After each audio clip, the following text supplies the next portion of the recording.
যাদের হাঁটুতে অনেক ব্যথা তারা আমরা এই যে এরকমভাবে করতেই পারি।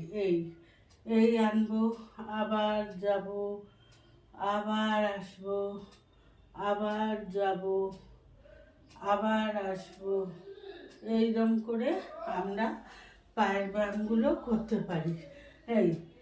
এই রকম যাব, আবার আসবো, যাব, আসবো।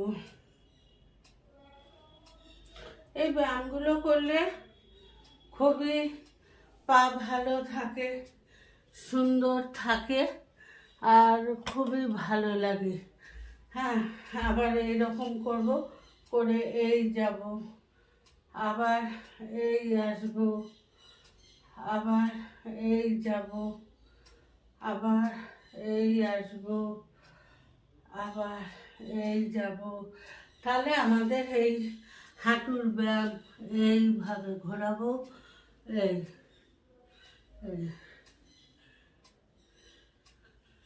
এরমভাবে ঘুরিয়ে নেব। তাহলে আমরা হাঁটুর ব্যায়ামটা খুব ভালো করে করতে